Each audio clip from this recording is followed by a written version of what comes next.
Hi everybody, welcome back to Profit First, our 57th edition actually, I think this is. And with me today, I've got Ali and Zamir from ThisWayUp. So firstly, I just wanted to say a big hello to you, gents. Hey Phil, thanks for having us. Thanks for having us. No problem at all. Looking forward to hearing more about your business. So just for people that out there that don't know who you are and what ThisWayUp does, perhaps one of you could just explain to us a little bit more about the business, how it works, and that'd be really interesting. Sure. ThisWayUp's a growth partner. We work with brands to help them to grow on digital marketplaces. So yeah, that's what we do. Good stuff. So when you say grow on digital marketplaces, any specific digital marketplaces?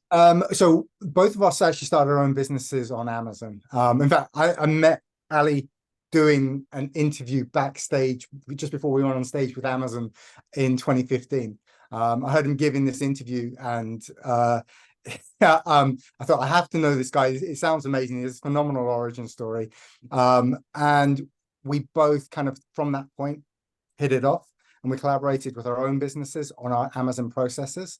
And in 2019, we decided to collaborate and work with a few other brands. It worked really well, and it just kind of grown from there. So it started on Amazon. Now we work across multiple marketplaces, including Citrus that works with the likes of Sainsbury's, Waitrose, Ocado, and Tesco's, and other digital marketplaces across the world. Literally, pretty much all main markets. Etsy, eBay.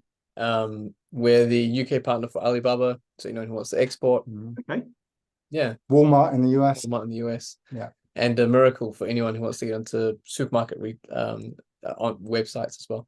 Fantastic. Well, what we'll do is I'll ask you a few questions a bit later on in the interview about your ideal customer as well, because I'm really interested to find that out. So obviously a lot's gone on in the wider world in the last sort of 3 or 4 years. So what have been if you just give us a brief summary of how it's gone for you guys, really? Yeah. As we all know, 2020, we had the joys of COVID.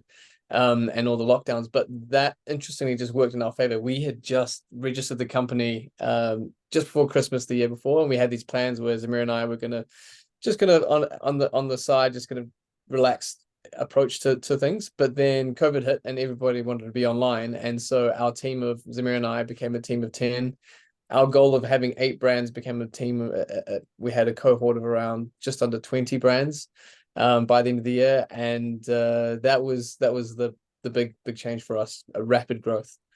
Amazing. So although you hadn't planned for it, you were obviously able to adapt and I hate to use the word pivot because it was just used all the time during lockdown. I had enough of that word, but basically that's what you did, right? You managed to change the way the business is run, integrate some new systems, and managed to scale up to the level that you were hoping to achieve, and more besides, which is great. So were there any other wins that you've had sort of since COVID, would you say?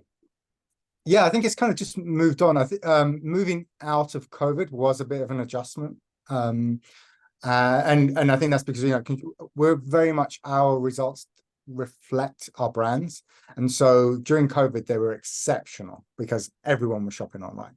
And as we moved out, that kind of readjusted back to a more normal, I guess, approach. But that normal was significantly higher than it would have been if COVID hadn't occurred.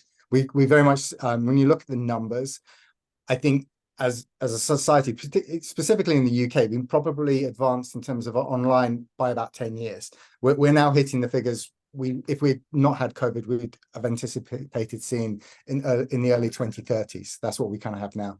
So yeah, that for us, that was that readjustment after COVID. I mean, we've grown. There's now over 100 brands in our ecosystem. The team is, I think it's 26 people. So yeah, it's been significant. So what that first year, phenomenal growth if you think about it, 2 to 10. But yeah, the growth has just continued from there.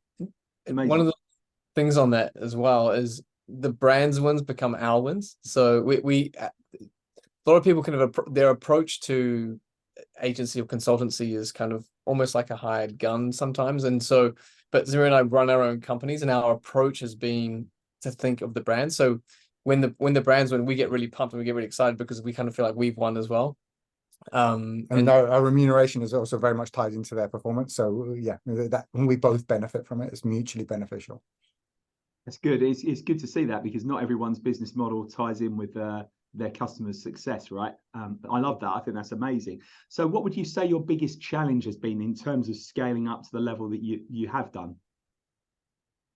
Yeah, it's been basically creating all the processes and the SOPs that kind of go with that growth, so that we can maintain that high quality of service that we've had when we were just a team of two. And so training people up from very little exposure to selling online, all the way through to being what we humbly call as kind of like the SAS of e-commerce, because we don't want to be the biggest team. We want to be the most elite, the best team. And so we haven't pushed to be very huge, but rather just to be exceptionally good. Absolutely. So what would you say you've learned about yourselves during this time then, over the last sort of 3 or 4 years? Difficult question, right? Yeah, I think in a lot of ways we've learnt our limitations, our own. And so I think when you start a business and you run a business, you're very much a jack of all trades. You have to do everything. You have to be at every part of the business.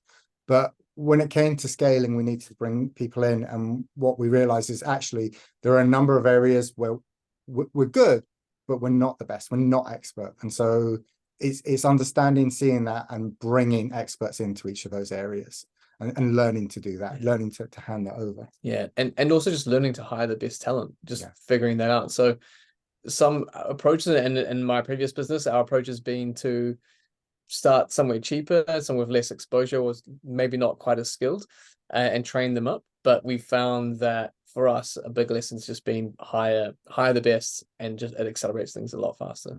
Yeah, and also if the demand's increasing significantly, you haven't really got the time, in honesty, have you, sort of to bed someone in slowly and train them up. And I'm sure you're busy guys as well, right? So you haven't had like hours and hours each week to train people. Yeah. No, and to be fair, even with the most talented people, it takes a long time to get them familiar, and they need an exposure. So I mean, the learning curve is very steep. So even very talented people take time. We know that that's required. Fantastic. So what are your sort of future plans for the business? If we didn't speak for 5 years, gents, what would you want to tell me is happening in 5 years' time? Well, we've got a project that we're working on at the moment. We've been working on it for just over 10 months now. And in essence, we're building our own AI.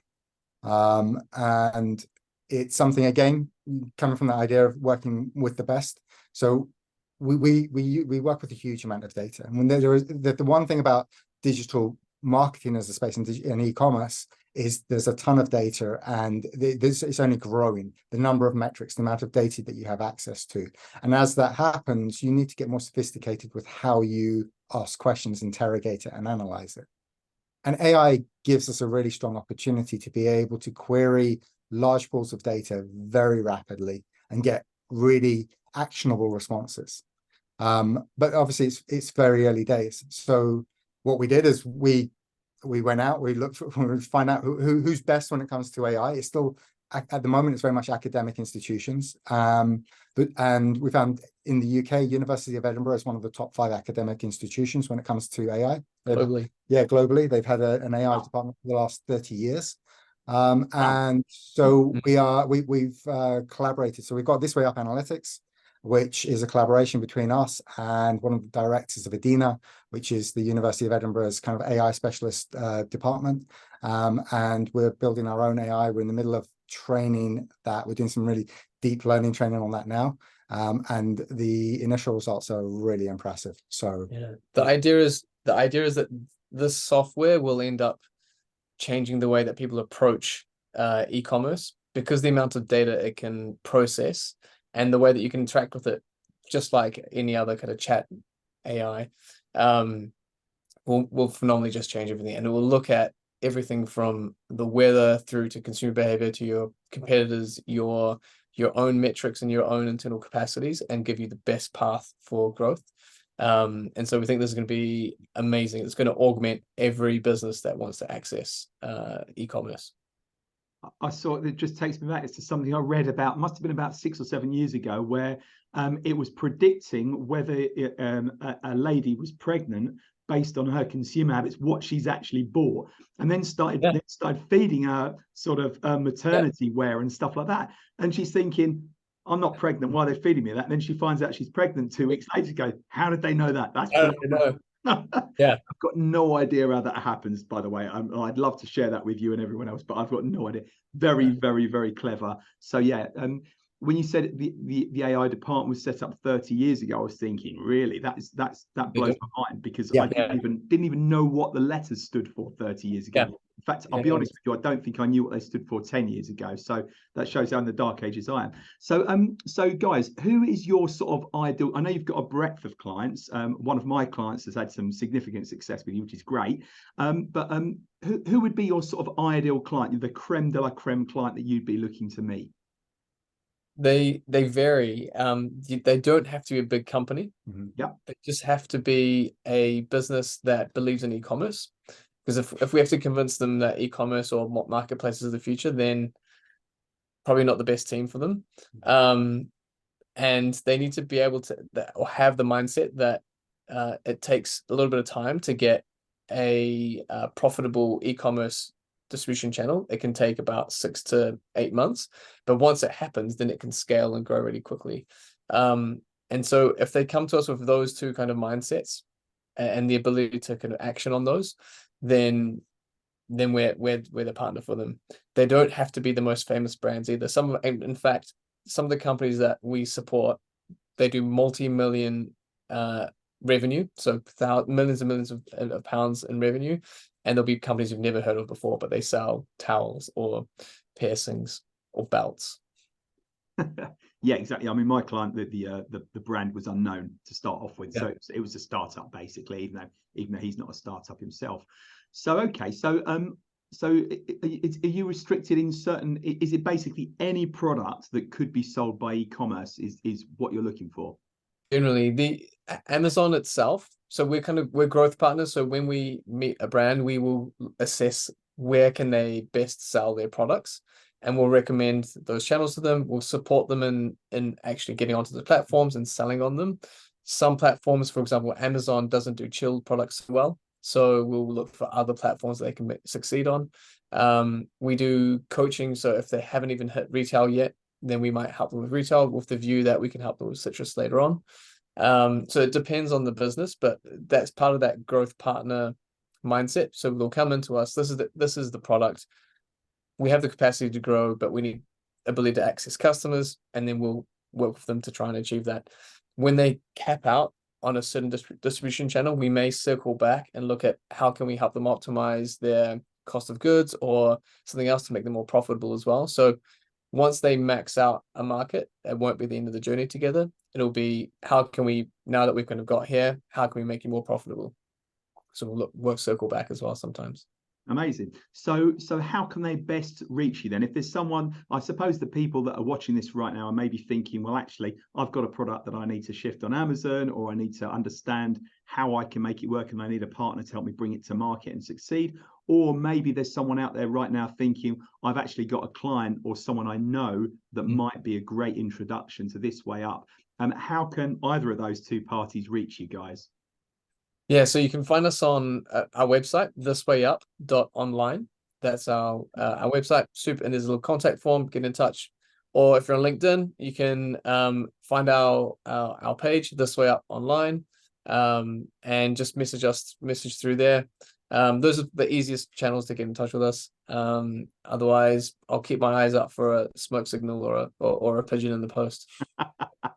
Good stuff. That's amazing. Thank you so much. So yeah, anyone that's watching this right now that wants to reach out to either Ali or Zamir to find out more about ThisWayUp and how they can help you bring your product to market using the amazing dark powers and dark mysteries of e-commerce, feel free to reach out to them directly. Guys, what I'm going to do is I'm going to post your details in the comments below so people can just click on that and reach you. That'd be absolutely fine. But for now, thank you so much. Really appreciate your time. Thanks. Yeah, thank you for having us. Catch up soon, guys.